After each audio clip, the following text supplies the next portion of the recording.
22절부터 23절까지의 말씀 우리 한 절씩 교독하면서 읽도록 하겠습니다. 이날 곧 안식 후 첫날 저녁 때에 제자들이 유대인들을 두려워하여 모인 곳에 문들을 닫았더니 예수께서 오사 가운데 서서 이르시되 너희에게 평강이 있을지어다.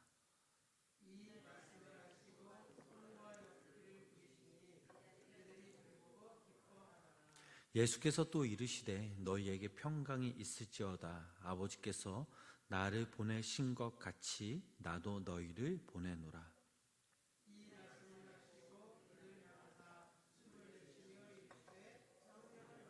함께 읽겠습니다.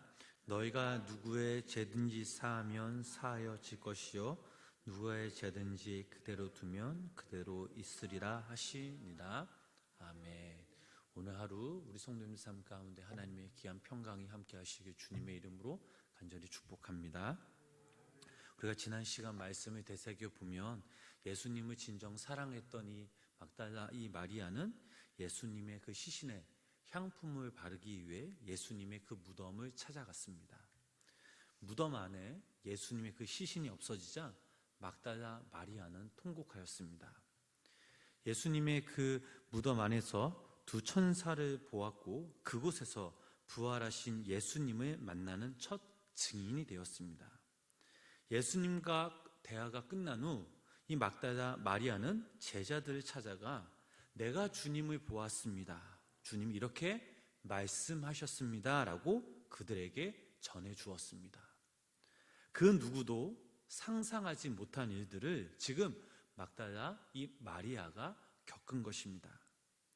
마리아의 인생은 예수님으로 인해 변화되었고 또 그녀의 삶 자체는 부활과 복음의 증인으로서 많은 그리스도인들에게 중요한 본이 되기도 하였습니다.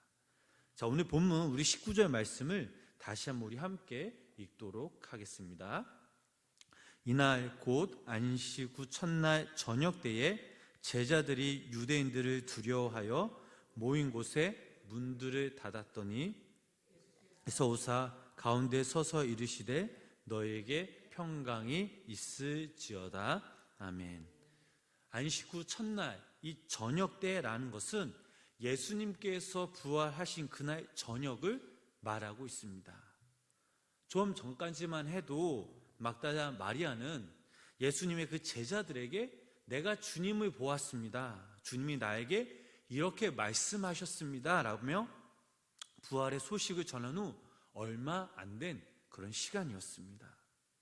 자, 그렇다면 막달라 이 마리아가 부활하신 예수님을 만나고 예수님과 대화하는 그 시간 제자들은 어떤 모습이었습니까?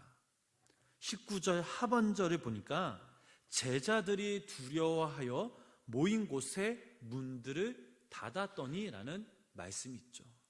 자, 이 말씀을 보면 이 제자들의 상황을 알 수 있듯이 그들은 문을 잠그고 아무것도 안 하고 있었습니다. 유대인들이 두려워 모인 곳에 문을 단단히 그 잠근 상태에서 불안에 떨며 있었습니다. 그렇다면 왜 이 유대인들이, 이 제자들이 문을 잠그고 불안했습니까? 그 이유는 예수님을 십자가에 못 박아 죽인 그 유대인들이 예수님의 제자들이었던 자기들에게도 위협을 가할까 불안해하며 떨고 있었기 때문입니다. 그들이 얼마나 불안했는지 말씀을 보니까 문들을 닫고 있었다라고 나오죠. 성경 원문에서 이 닫았다라는 뜻은 단순히 문을 닫는 것이 아니라 걸어 잠갔다라는 뜻을 가지고 있습니다.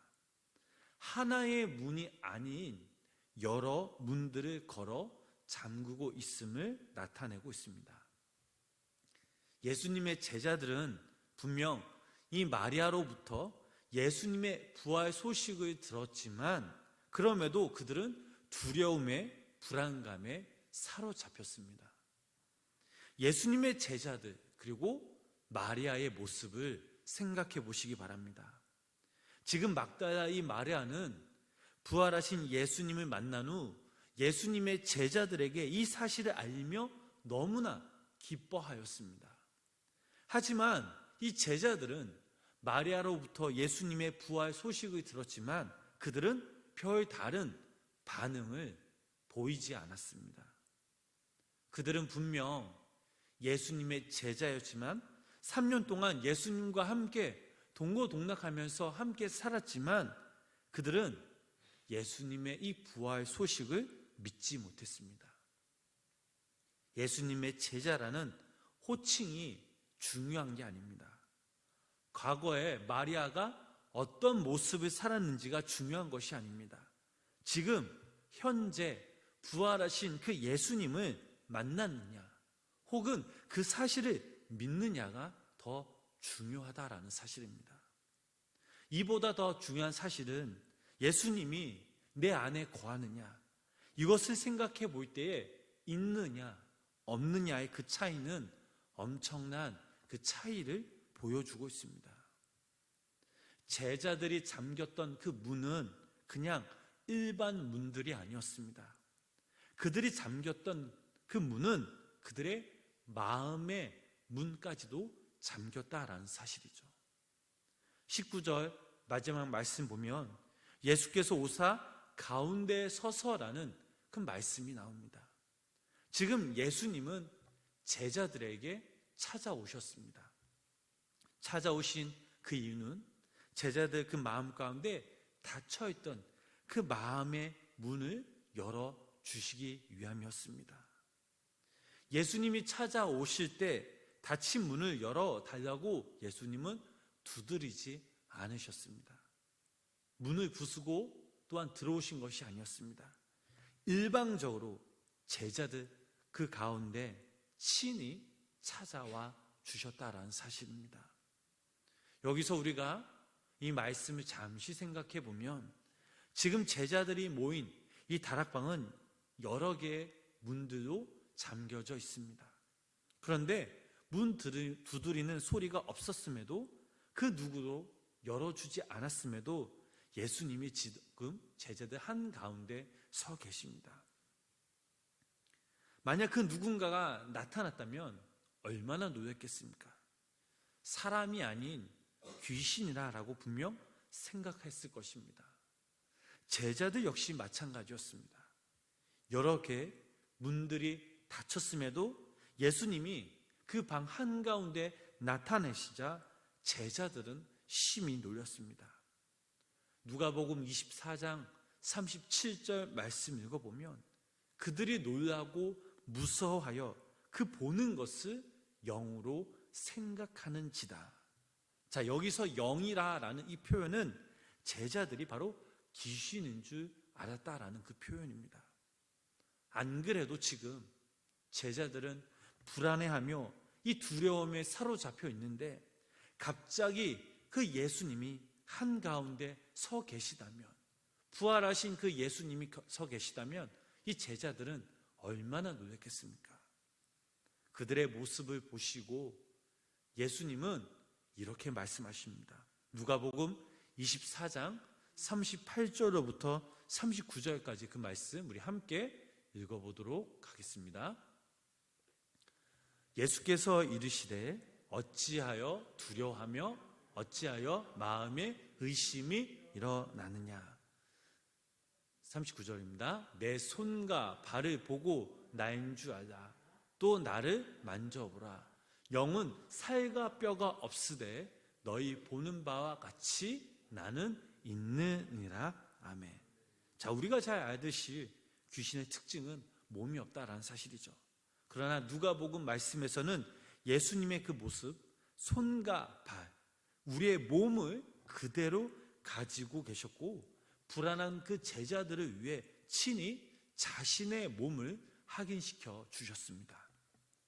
또한 여기서 우리가 한 가지 더 생각해 볼 것이 있다면 왜 예수님이 두려움에 떨고 있는 그 제자들을 찾아오실 때 문을 왜 두드리지 않으셨을까요? 지금 예수님은 부활하셨습니다. 그렇게 부활하신 그 예수님께서 시간과 공간을 초월하시는 그 분이심을 제자들에게 일깨워 주시기 위함이었습니다. 그리고 제자들에게 다시 한번 이렇게 말씀하시죠. 이르시되 너희에게 평강이 있을지어다. 자, 여기서 평강이라는 단어는 에이레네, 히브리 말로 우리가 잘 아는 그 샬롬을 옮긴 것이고 평안과 화평과 평강이라는 의미를 가지고 있습니다. 샬롬이란 말은 이스라엘 그런 백성들의 인사말이죠. 그러나 지금 예수님께서 제자들에게 하신 말씀, 평강이 있을지어다, 이 말씀은 일반적인 인사말이 아니었습니다. 우리 본문 20절, 21절 말씀 다시 한번 함께 읽어보도록 하겠습니다.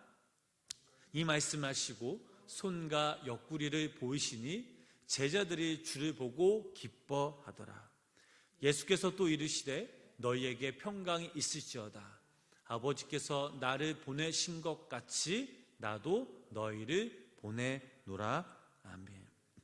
예수님은 제자들에게 평강이 있을지어다 라고 다시 한번 말씀하신 후 제자들에게 당신의 손과 옆구리를 보여주셨습니다. 예수님의 몸을 확인한 이 베드로는 진짜 예수님이 부활하심을 알고 너무나 기뻐하였습니다. 그런데 왜 예수님이 기뻐하는 이 제자들에게 또다시 평강이 있을지어다 라고 왜 한 번 더 말씀하셨을까요? 이 평강은 한 번으로 그치는 것이 아니라 본문 26절 말씀에서도 똑같이 말씀하셨습니다. 왜 예수님께서 반복적으로 말씀하셨습니까? 여기에는 예수님의 깊은 그 뜻이 담겨져 있습니다. 예수님이 십자가에 못 박히신 후 제자들은 두려움과 불안해하고 있었습니다. 제자들의 상황을 다 알고 계신 그 예수님께서 그들 가운데 나타나셔서 그들의 심령 가운데 주님의 평안이 있길 간절히 원하고 계셨습니다.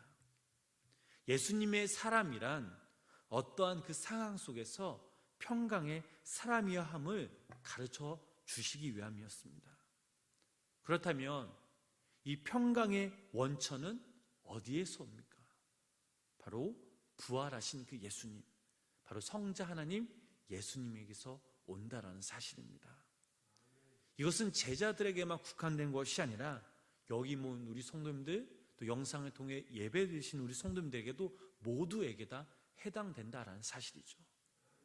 예수님은 분명 시간과 공간을 초월하시는 분이시기에 그 당시 제자들에게도 지금 우리 성도님들에게도 임하시고 계신다라는 사실입니다. 사랑하는 우리 성도님 여러분, 제자들은 부활의 예수님을 만나기 전 두려움에서 헤어날 수가 없었습니다. 그들에게는 진정 아무런 그 소망이 없었습니다. 오직 불안감, 그 슬픔이 그들을 짓누르고 있었습니다. 그런데 그때 십자가의 죽음을 이기시고 부활하신 그 예수님께서 그들이 머무는 다락방 그 한가운데 나타나셨습니다. 제자들은 처음에 예수님은 몰라봤죠. 귀신인 줄 알았습니다. 이런 제자들에게 예수님은 평강이 있을지어다 라고 말씀해 주셨습니다. 제자들이 진정 예수님을 만났을 때에 그 기쁨은 말로 표현할 수 없었고 예수님의 그 평강이 그들의 그 마음을, 그들의 삶을 지배하기 시작하였습니다. 이렇게 부활의 예수님을 만난 인생과 그렇지 못한 그 인생은 엄청난 차이가 있음을 본문 말씀을 통해 알려주고 있습니다. 그러므로 인생의 우리 삶의 가장 중요한 것은 우리가 부활의 주님을 매 순간순간마다 만나야 된다는 사실입니다. 부활의 그 주님은 진정 주님을 찾는 자들에게 친히 다가오십니다. 여기에 계신 우리 성도님들과 영상을 통해 예배드리신 우리 성도님들이 매 순간순간마다 날마다 주님을 찾을 때 그 부활의 주님을 만나심으로 그 부활의 주님의 그 평강이 여러분들 삶 가운데 가정과 직장과 사업장 여러분들 간 곳곳마다 하나님의 귀한 그 평강이 여러분들 삶을 지배하심으로, 여러분들 그 평강으로 인해 감사함으로 더욱더 하나님께 예배하시며 하나님께 영광 돌리시며 하나님의 그 말씀에 순종하시는 귀한 믿음의 성도님들의 삶이 되시길 주님의 이름으로 간절히 축원합니다. 기도하겠습니다. 우리를 친히 만나 주시고 인도하시는 주님, 오늘도 이 시간 우리에게 친히 찾아오셔서 우리를 품어주시고 안아주심에 감사를 드립니다. 무엇보다 우리에게 평강과 기쁨을 부어주시니 감사를 드립니다. 하지만 주님, 아직도 우리는 주님을 믿는다라고 하지만 우리 삶 가운데 여러 가지 불안감과 근심이 많이 있음을 고백합니다. 주님께 믿고 맡겨야 되는 걸 알면서도 우리 스스로 내려놓지 못하고 맡기지 못한 우리의 모습을 볼 때에 참으로 부끄러움을 고백합니다. 하나님, 이제는 우리가 부활의 그 주님을 더욱더 믿고 믿음으로 고백하게 하여 주시고 우리의 삶 가운데 불안감과 두려움이 있다면 친히 이길 수 있는 힘을 주시고 평강을 주셔서 주님 안에서 참된 기쁨을, 참된 평강을 마음껏 누리며 나누며 살아가게 하여 주시옵소서. 하나님, 오늘도 이 새벽 하루의 첫 시간을 주님께 예배하며 나아갑니다. 오늘도 이 시간 우리의 예배를, 우리의 마음을 받아주시고 오늘도 이 시간 우리가 간절한 마음으로 하나님께 부르짖며 기도하며 나아갈 때에 하나님 우리의 기도를 들어주시고 하나님의 그 방법으로 하나님의 그때에 우리 기도 제목들이 응답받게 하여 주시옵소서. 오늘 하루도 주님께 맡깁니다. 성령님 인도하여 주시옵소서. 예수님의 이름으로 간절히 기도드렸습니다. 아멘.